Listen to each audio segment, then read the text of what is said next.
नमस्कार लाडक्या बहिणींनो, स्वागत आहे आपले साई स्वराज ऑनलाईन सर्व्हिसेस या आपल्या यूट्यूब चॅनलवर. लाडक्या बहिणींनो, मुख्यमंत्री माझी लाडकी बहीण योजनेची अंतिम दिनांक आता जाहीर करण्यात आलेली आहे.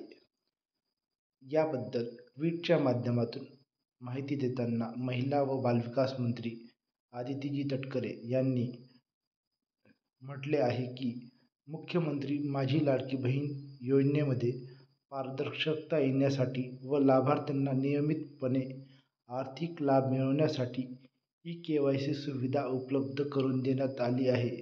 या प्रक्रियेत अधिक सुसूत्रता आणण्यासंदर्भात आज मंत्रालयात बैठक घेतली. दिनांक 18 सप्टेंबर 2025 पासून लाडकी बहीण योजनेची ई-केवायसी सुरू करण्यात आलेली आहे. यासाठी 2 महिन्यांचा कालावधी देण्यात आलेला होता. अर्थात आता लाडकी बहीण योजनेची केवायसी करण्यासाठी अंतिम मुदत 18 नोव्हेंबर 2025 असणार आहे.